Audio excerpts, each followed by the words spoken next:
वाले सफेद वाले सब चलो पीछे जाओ। हो गया बस हो गया। आगे सबको पास पहुंचेगा। पीछे भी भैया फूल लेके चले जाओ, यहीं पर नहीं सब दे दीजिए। रुक जाओ, संतोष नहीं है। बताओ फूलन मत लड़ाई करती को तो पैसा फेंकवा दे तो मारे कूट हो गई। बोले कन्हैया लाल की। दो लाइन का प्रादुर्भाव फिर एक कथा। ये पीछे भैया लोगों के पास जरूर फूल पहुंचाइएगा। स्वयं मात्र 2 लाइन।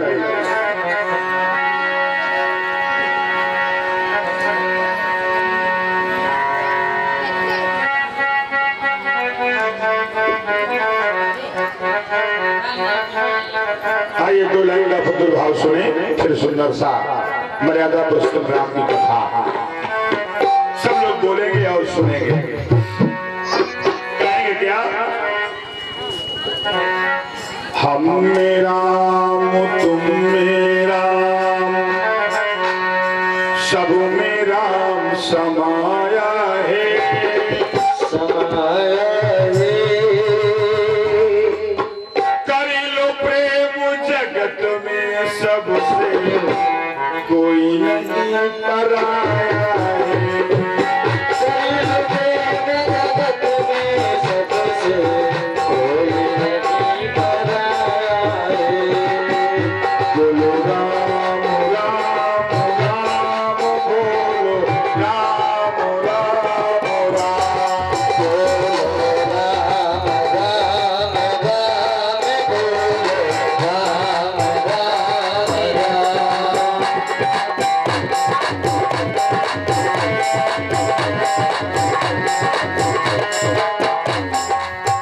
बोले सभी लोग। एक बाग के फूल सभी हम, एक बाग के फूल सभी हम, एक ने हमको बनाया है, एक ने हमको बनाया है। एक मिट्टी के कारीगर ने ये बनाया है। एक मिट्टी के कारीगर ने बनाया है। आप क्या सभी लोग बोलो राम राम राम, मैं बोलो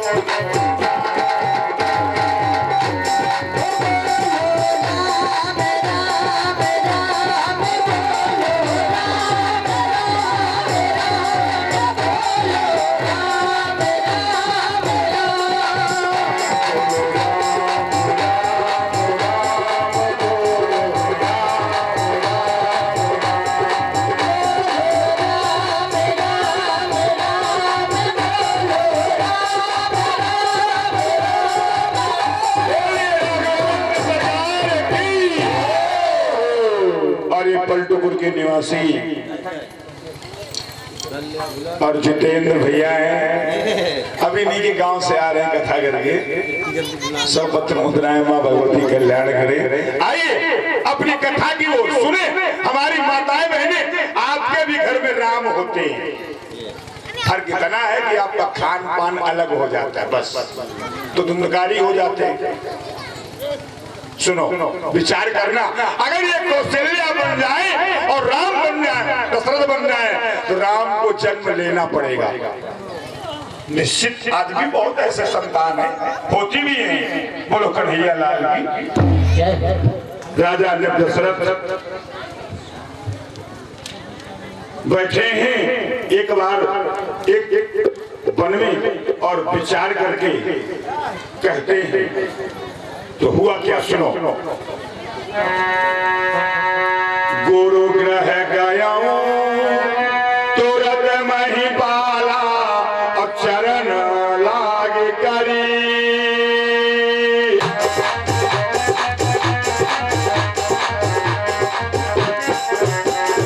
भगति सहित मुनिया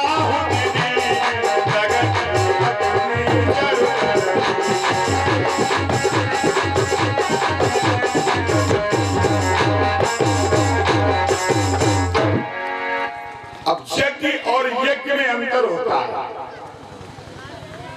यज्ञ माने जगाना और यज्ञ माने जलाना।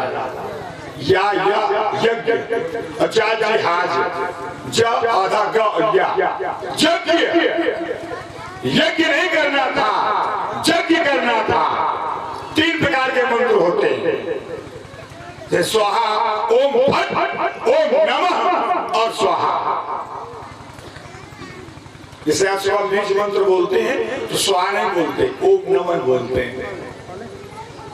फिर बीच में स्वाहा बोलते हैं। तो यज्ञ कराया गया। यज्ञ माने जगाना, यज्ञ हुई और बीज मंत्रों का प्रयोग किया गया।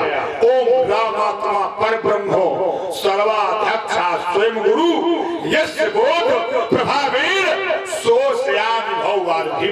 जय हो। पर राजा दशरथ ने एक भी आहुति नहीं डाला, ना नहीं डाला।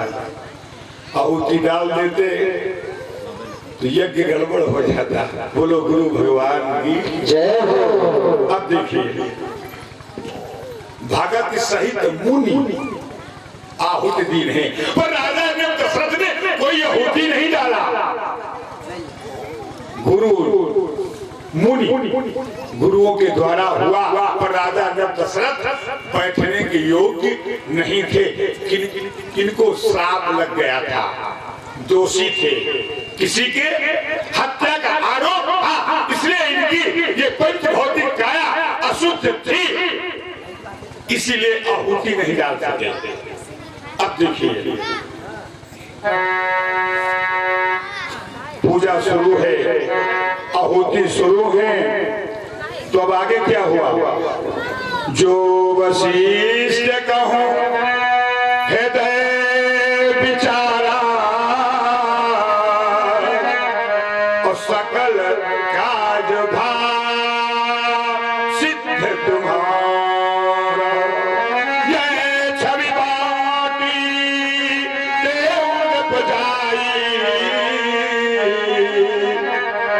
जथा जोग जही भाग बना। ये राजा दशरथ ने ले लिया, जब प्रसाद दे देना। अब खीर शब्द भैया नहीं है, खीर मानस में भी श्री रामचरित मानस में, क्योंकि मर्यादित कथाएं होती हैं, किसी देवी देवता पर स्पष्ट शब्दों से प्रस्तुत नहीं किया जाता। पर चरु वहां प्रकट हुआ। चरु पर कोष्टक में खीर भेज दिया, और कोष्टक में चरु भी लिखा होगा। श्री वाल्मीकि रामायण में तो स्पष्ट लिखा है। पर बाबा गोस्वामी इनके परम भक्त थे, इन्होंने पर्दा किया है, मर्यादा को ढका है, कहीं पर उल्लंघन नहीं किया, क्योंकि देवी देवताओं पर तर्क वितर्क करना पाप भी लगता है। बोलो कन्हैया लाल की। सुनना माताएं बहनों। हाँ, अब यही कथा लगने वाली है आपकी। भैया लोग की भी लगेगी, आपकी भी लग जाएगी। सुनना, इसका तात्पर्य क्या है? दोनों कथाएं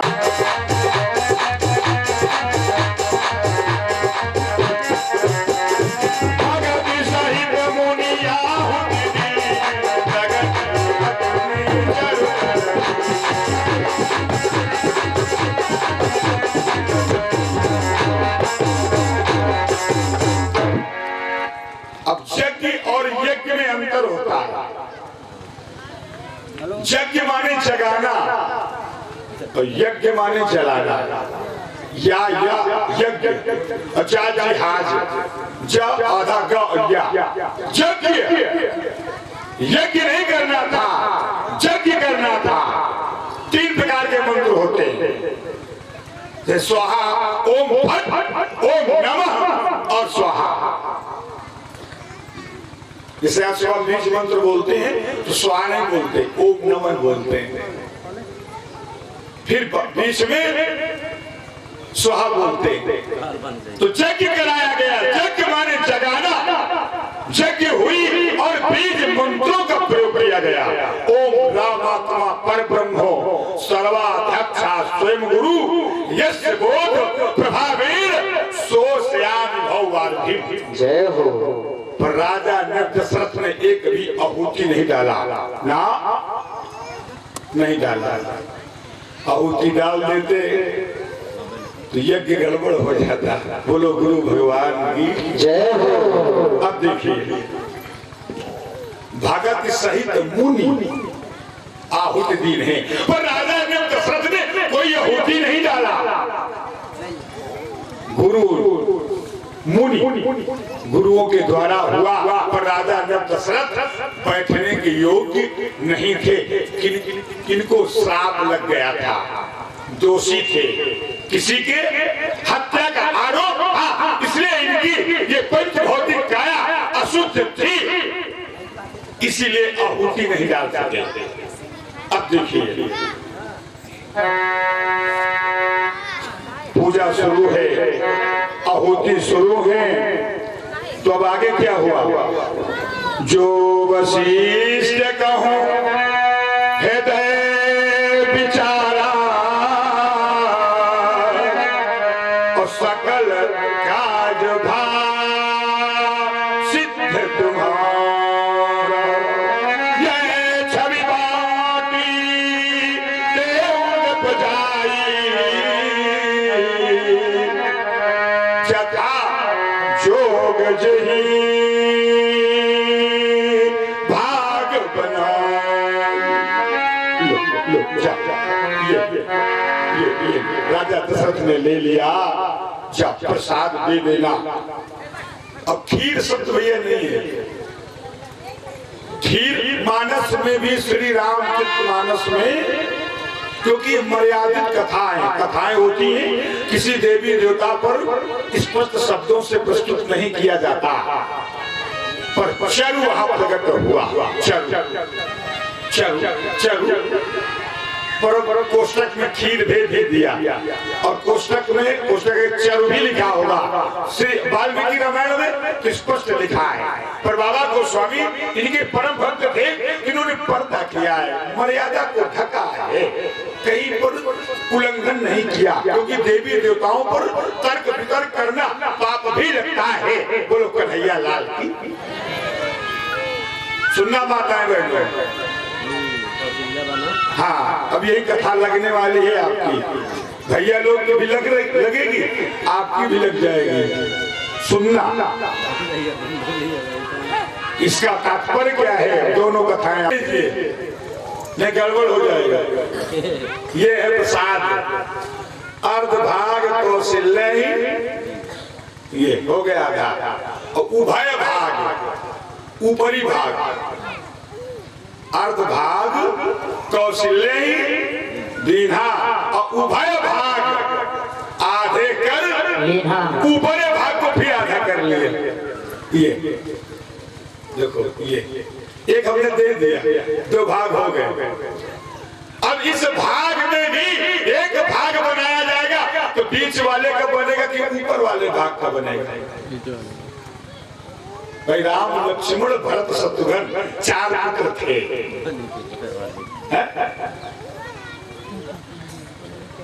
क्यों भैया? तो के कई कहन सोदयु और रहो सो उभय भाग को निभयु। फिर ऊपरे वाले भाग का भाग किया गया। तो एक पत्नी ने सोचा कि हमारी ये जो सवत है ये नाराज न हो जाए, तो वो अपने हिस्से से थोड़ा और उसको दे दिया। तो एक के पास 2 भाग पहुंच गए। बोलो कन्हैया लाल की। देखो कितना भाव होना चाहिए, हैं? ये देवरानी जेठानी बोलती नहीं है, बारे जमाना। अब आओ सुनो, अब ये प्रसाद खा लिया, और जब प्रसाद को ग्रहण किया तो ये विधि कर भो शहीद सब नारी, अभई हृदय हर सिद्ध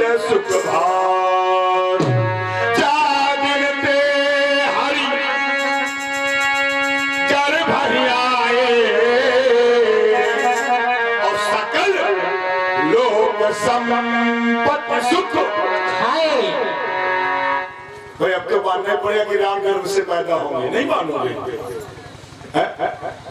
हम नहीं भैया कह रहे, आप रामचरितमानस बालकांड 189 दोहा कह रही है कि जब प्रसाद को खाया तो नारियां गर्भवती हो गई, और गर्भवती है तो कुछ ना कुछ जरूर उत्पन्न होगा। बोलो कन्हैया लाल की जय। भाई दुनिया न माने मैं तो मानता, अगर आप शास्त्र को मानेंगे, वेद को मानेंगे, तो श्री रामचरितमानस पर जो लिखा है हम उसको गलत नहीं कह सकते। यही विधि गर्भ हो, सभी नारियां गर्भवती हो गई और 4 दिन से हरी गर्भ ही आए, तो भी मानना पड़ेगा ना जी। ब्रह्म जीव चैतन्यम वृद्धो ब्रह्मा। जीव जब तक चैतन्य नहीं होता है तब तक ब्रह्म का वास होता है। अब संतों ने उत्तर किया कि गर्भ के अंदर नरकुंड होता है, नरकुंड अगर होता क्यों तो भगवान कन्हैया अपना सुदर्शन चक्र उत्तरा के गर्भ में नहीं पहुंचा देते, जिससे राजा परीक्षित का जन्म हुआ। बोलो कन्हैया लाल की। अगर गर्भ के अंदर नरकुंड होता, श्रीमद् भागवत 11वें स्कंद में देवताओं ने गर्भ की स्तुति किया श्री रामचरितमानस पर। अभी सभी देवी देवता फूलों की वर्षा करेंगे और गर्भ की प्रार्थना करेंगे। बोलो कन्हैया लाल की। सब लोग फूल लिए ना, सब लोग लिए रहना, सुनती जाओ। आप अगर अवधान सही रहे, बहुत माताएं मंदिर नहीं जाती क्यों? दोष लगता है ना, कोई दोष नहीं है। मंदिर जाइए, चाहे जहां जाइए, तीर्थ में जाइए, यज्ञ में जाइए और दान करिएगा, आपकी संतान जो होगी राम जैसी होगी। ये मानस कह रही है। मंदिर महसबो राजहिरानी अशोभाशील तेज की, पर मंदिर नहीं जाओगी, खपरा चबाओगी, सनक पुड़िया नहीं, जहाँ कोई नहीं खाता होगा। मैंने कह दिया, ये हमारी तरफ लोग ज्यादा खाते हैं। क्या है? गाय का दूध सेवन करें, फल फूल खाएं, पर ना वो मन चला है, मन बारे मन तब धुंधकारी हुई रहे। बुढ़ापा में दुआरे प्यारा पड़ा, पंडित जी देखो लड़कवा के का होगा है, को करा दी बहुरिया वसीकरण करा दे। बहुरिया ने नहीं कराया, तुमने उसकी आदत को बिगाड़ दिया है। आपके गर्भ से जन्म तक उसका चरित्र गंदा हो गया है, जो आप अपने बच्चे से परेशान है। बोलो कन्हैया लाल की जय हो। गुस्सा न बहनी हरो, 4 दिन आओ बच्चे, बस पैसा ना लाओ, खाली कथा सुन जाओ, अच्छी लगे तो मान लेना। कितनी माताएं अपनी अपनी कन्या के रोज पैर छूती हैं। झूठी उठा दो, घनश्याम प्यारा का नाम हो जाए, या देखो हे बलिहारी जाओ, बताओ, चलो चकाल के आयो। अरे तुम्हारे घर में कन्या है, वो चित्रकोटन जो है जगन्नाथन थैली भर गुड़ जल चढ़ावे और घर में सब देवता बैठे। अरे राम राम राम है। जय हो बलिहारी जाओ, जय हो। बोलो कन्हैया लाल की जय हो। देखिए कौशल्या कह गई, सुमित्रा तीनों रानी मंदिर जाती है, मंदिर, और जब माँ के पेट में बच्चा हो तो नारी को श्रृंगार नहीं करना चाहिए।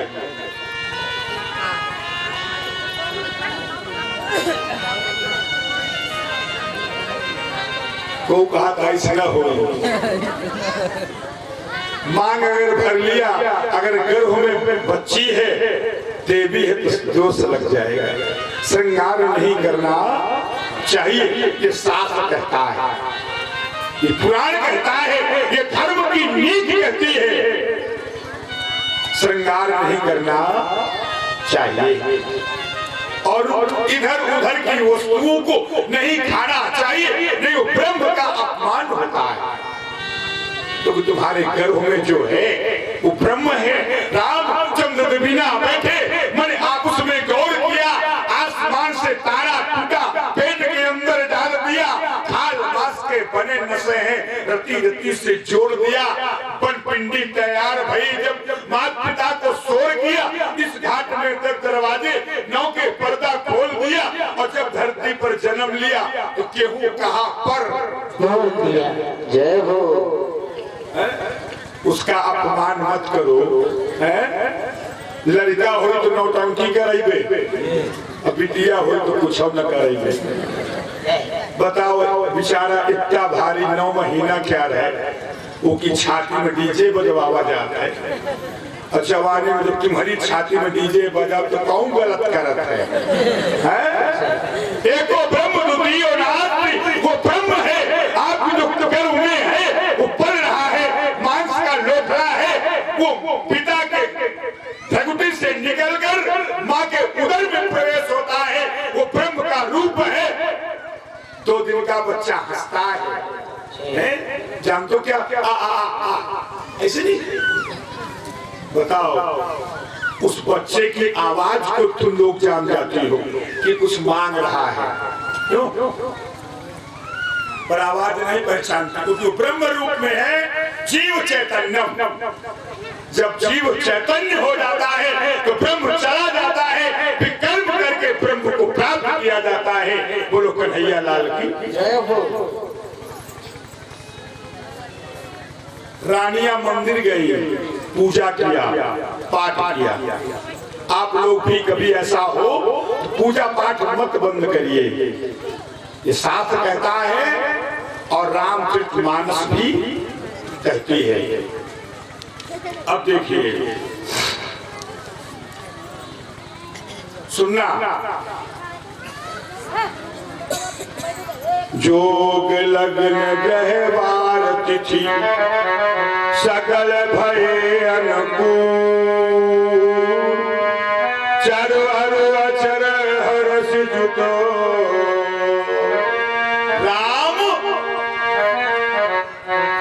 जन्म सुख। 2 नंबर 191 में लिख दिया बाबा ने, जन्म शब्द का प्रस्तुत किया, तो इसका मतलब जन्म होना चाहिए। अब देखिए और आगे चलिए आप। समय आया, एक पुत्र 9 महीने में होता है, एक 12 महीने में, एक 3 साल में, एक 12 साल में। बोलो कन्हैया लाल की। नारी के संसार में सब वेदों में ले अपनी पति सुत पैदा करे 3 साल में। सुखदेव मुनि का 12 साल में जन्म हुआ, तुलसीदास का 12 महीने में जन्म हुआ, और 3 साल में मलमास का जन्म होता है। बोलो कन्हैया लाल की जय हो।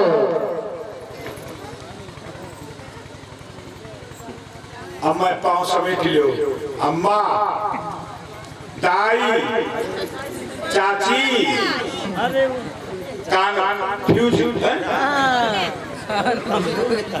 बुढ़ापा भजन करे आए हैं। जय हो। सबका यह दशा हुई। अब देखिए सुने,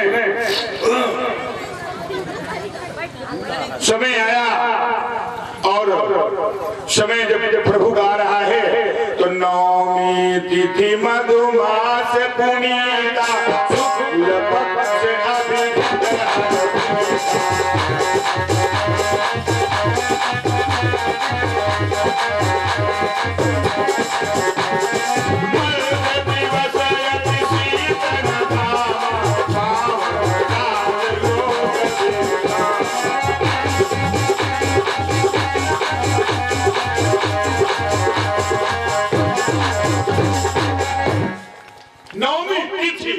शुक्ल पक्ष अभिजित नक्षत्र और मध्य दिवस। मध्य माने बीच, मतलब दिन का बीच। दिन का बीच कितना होता है? 12 बजे, कहीं 12 बजे भोजन नहीं किया था, राक्षसों का भोजन है। ठीक, 12 बजे भोजन खाने से पछताने, इसलिए 12 बजे भोजन करना मना कर दिया गया है। वो ईश्वर का समय है। अब देखिए, और समय जब आया, इधर धीरे धीरे हवा चलने लगी, और जब समय आया, अगर गर्भ में प्रभु राम न होते तो अभी जन्म नहीं हुआ है। अभी जन्म नहीं है। चौपाई सुनिए, 191 बालकांड, दोहा नंबर क्या? बरस ही सुमन सुवर्ण साजी, और गही गही गगन दुंदुभी बाजी, आस्तुति करही।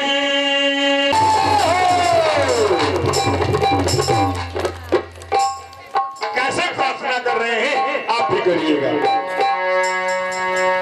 कि सीताराम सीताराम सीताराम सीताराम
अभी प्रकट नहीं हुए ना, अभी गर्भ की प्रार्थना की जा रही है।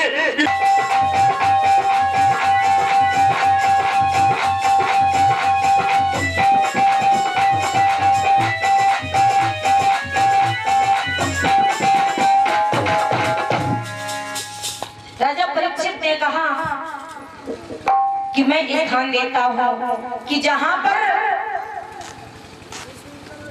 मांस मदिरा होता हो, मदिरा का पान करते हो लोग, वहां पर निवास करो।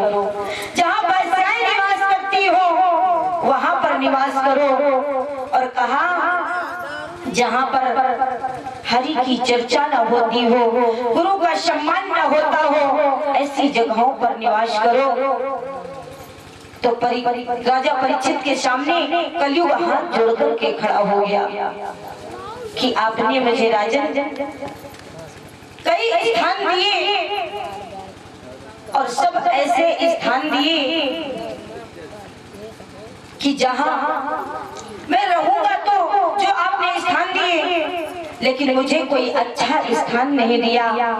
फिर हाथ जोड़ करके कहने लगा कि हे राजा परीक्षित, मुझे कोई एक अच्छा स्थान दे दो जिससे हमें हमारा गुजारा हो जाए।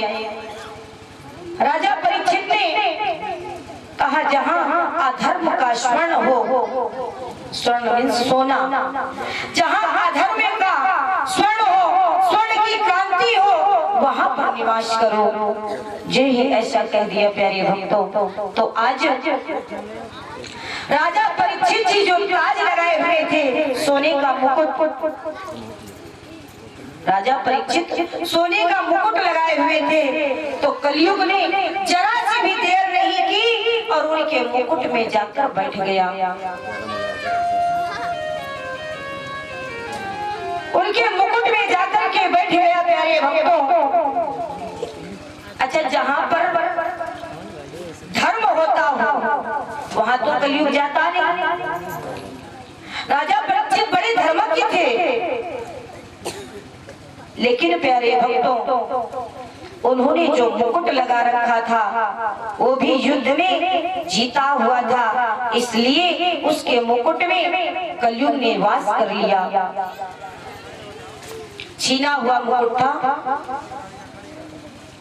तो उसी मुकुट पर निवास कर लिया, और जब निवास कर लिया तो प्यारे भक्तों इधर राजा परीक्षित आगे को बढ़े। बड़ी जोर की धूप थी, और जब धूप में आगे बढ़े, थोड़ा और आगे बढ़े, तो उनको बड़ी जोर की प्यास लगी।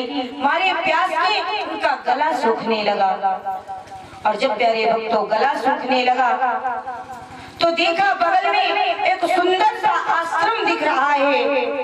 राजा परीक्षित ने सोचा क्यों ना ऐसा करूं, इसी आश्रम के अंदर जाऊं तो कहीं ना कहीं मुझे थोड़ा सा जल मिल जाएगा, और जल पान करूंगा तो मेरी प्यास बुझ जाएगी।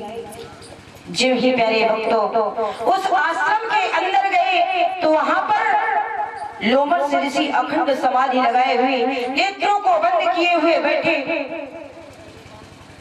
जो ही देखा तो आज कलयुग ने कहा, राजा परीक्षित ने कहा कि कोई है जो मुझे थोड़ा सा शीतल जल पिला दे जिससे मेरी प्यास बुझ जाए। लेकिन प्यारे भक्तों वहां पर तो नेत्रों को बंद किए लोमड़ से ऋषि महाराज बैठे थे। उन्होंने अपने नेत्रों को नहीं खोला, चूंकि अखंड समाधि लगाए थे। राजा परीक्षित को बड़ी जोर का गुस्सा आ गया, क्रोध करने लगा कि इतने बड़े आश्रम में कोई मुझे जल तक नहीं पिला रहा है, मैं इस राज्य का राजा हूँ, मेरी कोई इज्जत नहीं कर रहा है। बताइए जरा सा मुझे किसी ने जल नहीं पिलाया। मारी क्रोध की और पास में गए, बगल में एक मरा हुआ सर्प पड़ा था, तो अपने तीर की नोक से उस सर्प को उठाया और उठा करके लोमड़ से ऋषि महाराज के गले में डाल दिया। और जब प्यारे भक्तों उनके गले में डाल दिया, इधर जो लोमड़ से ऋषि महाराज के शिष्य थे वो नदी में स्नान कर रहे थे। एक शिष्य आया और उसने देखा कि महाराज जी के गले में मरा हुआ सर्प पड़ा है। तो प्यारे भक्तों आज उसने सोचा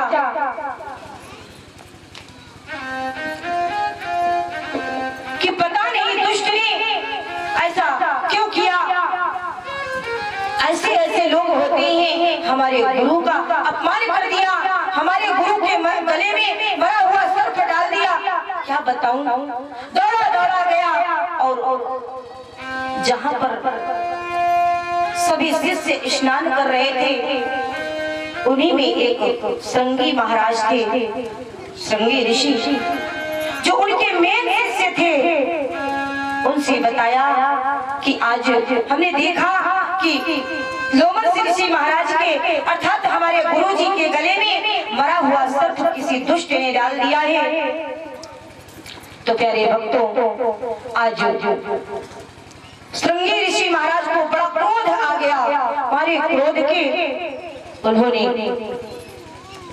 वहीं पर जल उठाया और उठा करके जल को जो ही मंत्रों से प्रयोग किया, मंत्र प्रयोग करके और कहने लगे जिस दुष्ट ने ऐसा कार्य किया हो आज के 7वें रोज वही सर्प जीवित होकर के जो गले में सर्प पड़ा था वही सर्प जीवित होकर के उस दुष्ट को डस ले।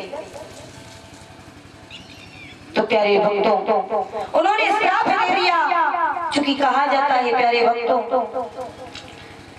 कि गुरु का अपमान कभी शिष्य नहीं सह सकता है। अगर सच्चा शिष्य है अगर सच्चा शिष्य है तो कभी गुरु का अपमान नहीं सह सकता है, क्योंकि कहा भी गया है कि सच्चे गुरु सच्चे गुरु सच्चे गुणाक साचे गुरुजन अपमान नहीं सह सकते हैं, सच्चे के आगे तो भाई ब्रह्मा विष्णु भी डरते हैं।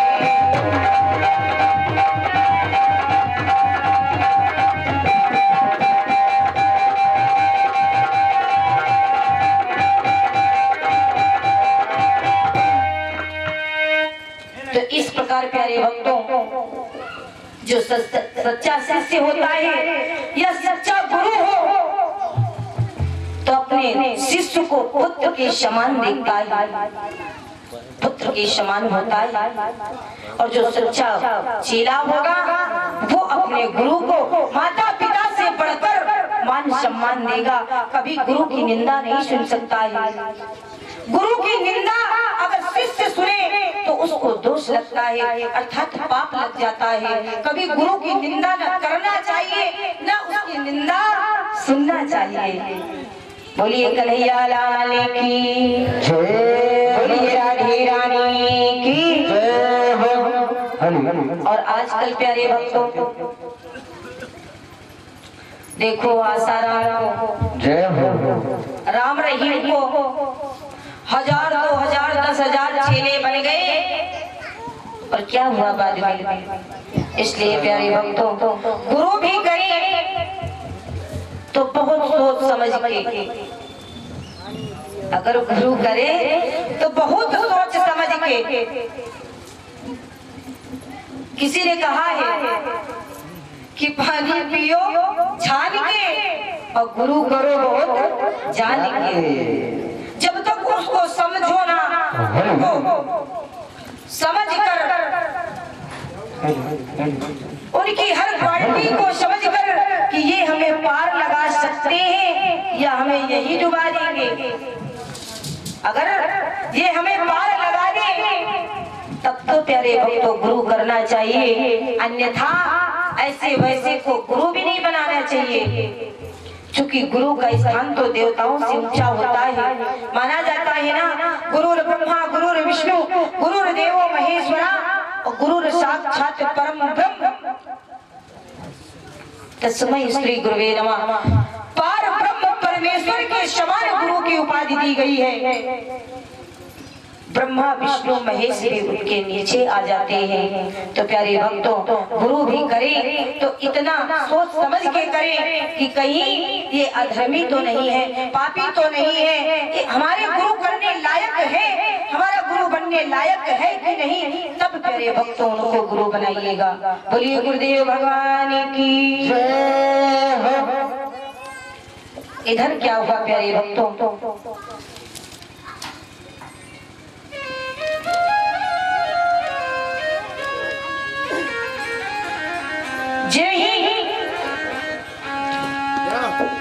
राजा परीक्षित को श्रृंगी ऋषि ने श्राप दे दिया। इधर सभी शिष्य साथ में आश्रम के अंदर आए तो प्यारे भक्तों, लोमस ऋषि बैठे समाधि में। जब ही आकर के सभी आसपास बैठ गए तो उन्होंने अपने नेत्रों को खोला। चूंकि ब्रह्म ज्ञानी थे लोमस ऋषि, वो सब कुछ जान गए थे, तो अपने नेत्रों को खोला। चेले ने बताया कि आज हे गुरुदेव, आपके गले में किसी दुष्ट ने मरा हुआ सर्प डाल दिया था, इसलिए मैंने उसको श्राप दे दिया है कि आज के 7वें रोज वही सर्प तक्षक बन करके उसके प्राणों को खींच लेगा, अर्थात डस लेगा। तो प्यारे भक्तों, लोमस ऋषि ने कहा, अरे बेटा ऐसा क्यों कर दिया, बड़े धर्मों के राजाएं हैं वो, राजा परीक्षित हैं, बड़े धर्मज्ञ हैं, बड़े सुशील हैं, प्रजा को पुत्र के समान पालने वाले हैं, तुमने बड़ा अनर्थ कर दिया बेटा। जब ही ऐसा कहा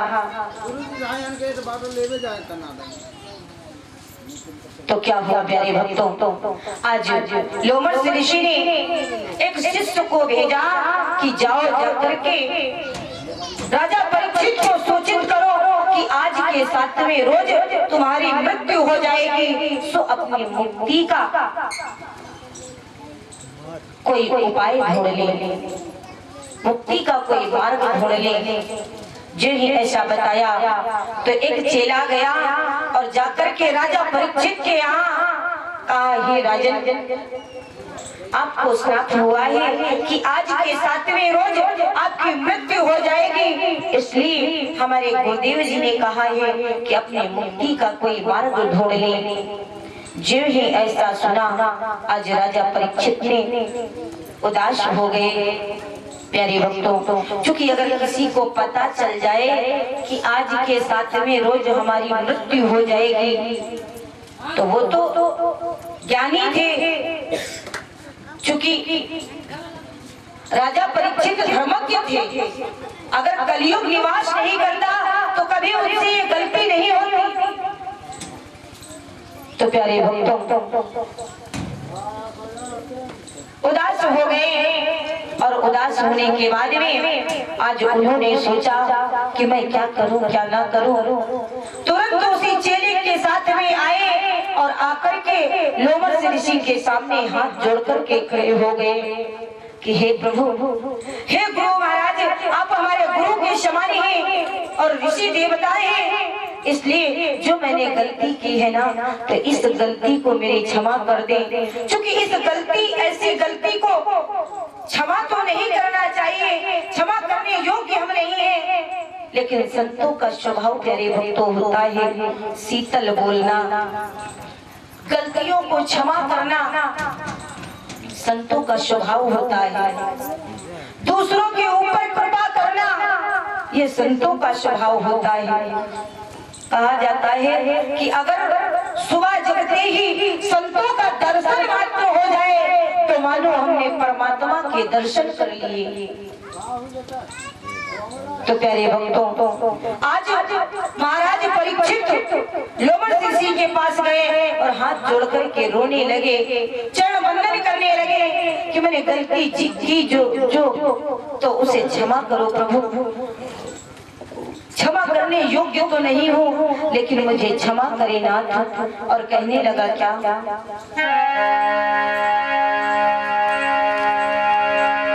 कि हे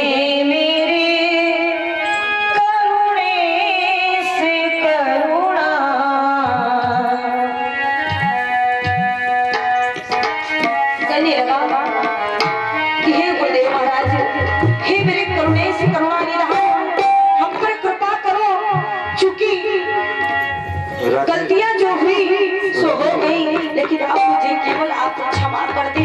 मेरी इतनी ही अंतिम इच्छा है, आज के 7वें रोज हमारी मृत्यु हो जाएगी, इसलिए मैंने सोचा कि मैं आपसे माफी मांग लूं, सो मेरे पाप कम हो जाएंगे। जो ही ऐसा हुआ तो क्या कहने लगे कि हे मेरे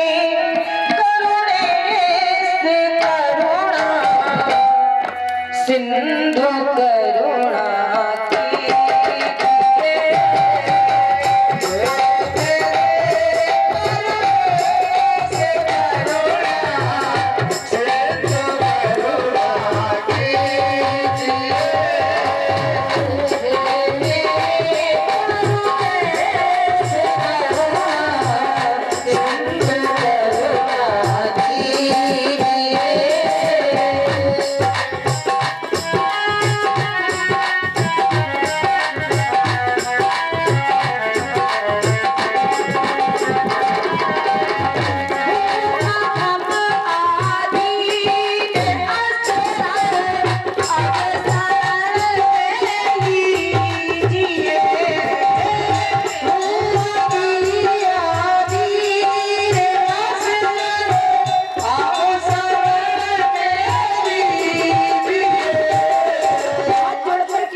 प्रकार से आज राजा परीक्षित अनेक आए कि श्री व्यास वशिष्ठ पराशर ऋषि कितने ही जटिल तपस्वी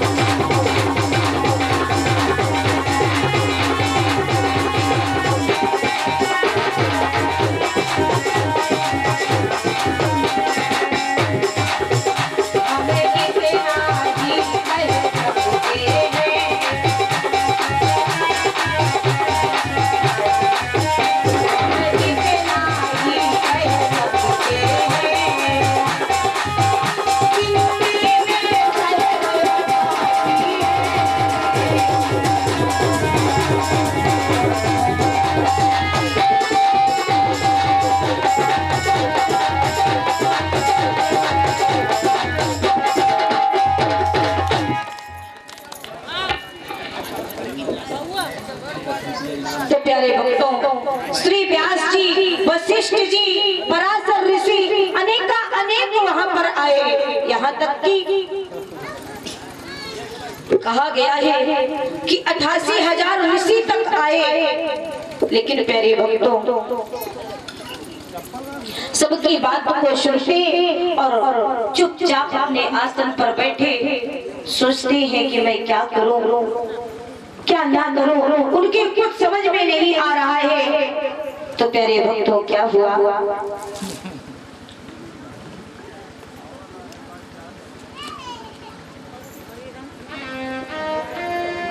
शांत रूप से बैठे हैं और ध्यान करते हैं परमात्मा का कि हे प्रभु, मैं क्या करूं जो मुझे भी शांति मिले और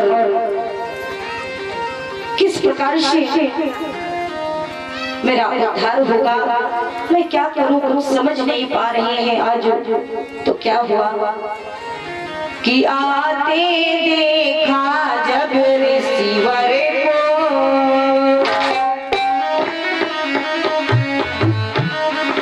आते देखा जब ऋषिवर को, तो स्वागत किया ऋषि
क्या हुआ कि इतने में सुखदेव भी छूट गए सबके, आ पहुंचे उस भूमि पर किए दिगंबर भेष। जो ही सुखदेव मुनि महाराज को देखा, राजा परीक्षित ने दिगंबर भेष है, केस उनके खुले हैं। तो प्यारे भक्तों, राजा परीक्षित ने और सभी ऋषियों समेत खड़े होकर के उनके चरणों में प्रणाम किया और प्रणाम करने के बाद में उनको बड़े सम्मान से बिठाया और बिठाने के बाद में राजा परीक्षित ने कहा सुखदेव मुनि महाराज से कि हे प्रभु, मुझे कोई मुक्ति का मार्ग बता दे, क्योंकि आज के 7वें दिन हमारी मृत्यु हो जाएगी। सो ऐसा कुछ बताएं जिससे मुझे मुक्ति मिल जाए। तो प्यारे भक्तों, क्या हुआ? सुखदेव मुनि महाराज ने बताया कि हे राजन, अगर इन पापों से मुक्त होना चाहती हो प्रतीक्षा करो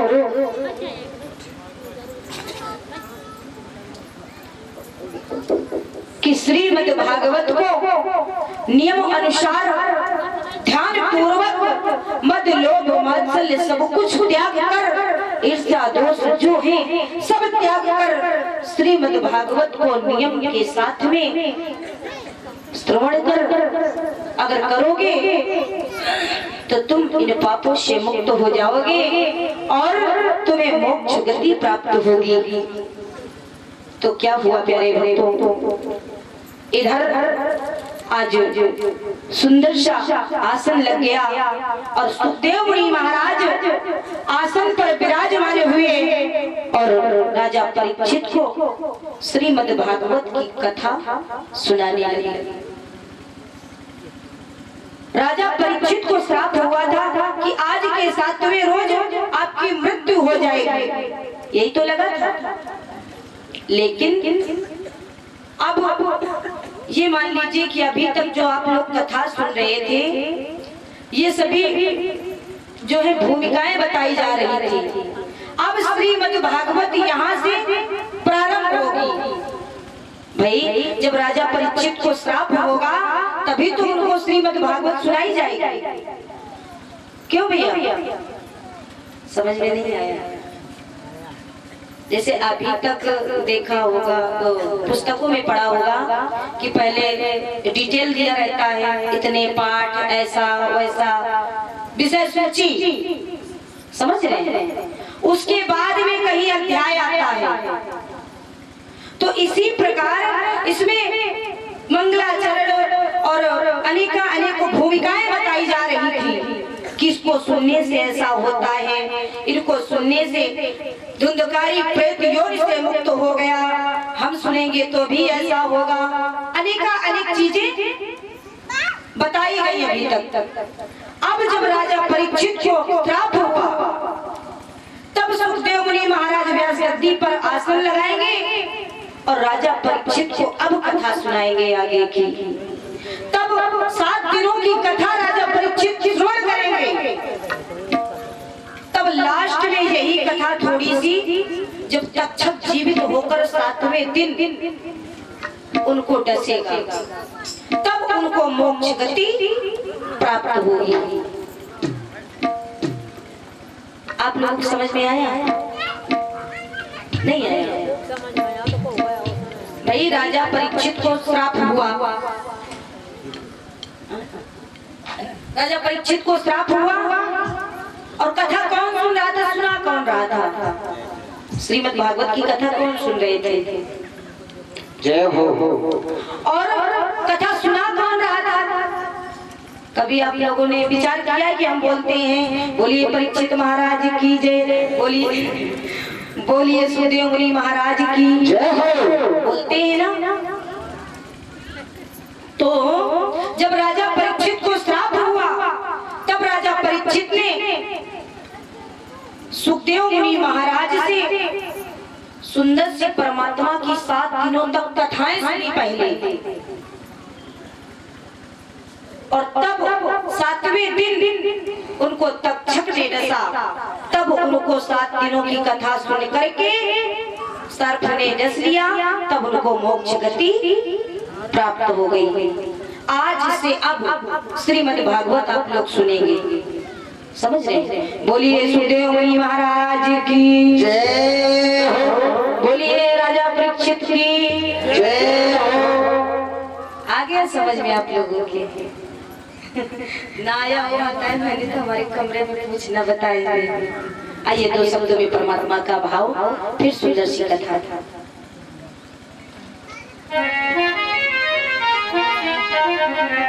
काफी देर से आप लोग कथाएं सुन रही हैं, कथा सुन रही हैं, आलस आ रहा है क्या? नहीं आ रहा? तो अगर आलस आता हो तो हम बताएं कुछ। उठाइए सभी लोग हाथ और हमारे साथ में लंबी लंबी तालियों का सहयोग, क्योंकि कहा जाता है ना कि भोजन में सलाद की जरूरत होती है, तब भोजन भोजन स्वादिष्ट लगता है, चटनी की जरूरत होती है और भजन में तालियों की जरूरत होती है, तब तो भजन का आनंद होता है, भाव का आनंद होता है ना। उठाइए सभी लोग हाथ जोड़, कहेंगे क्या कि गोविंद मेरो है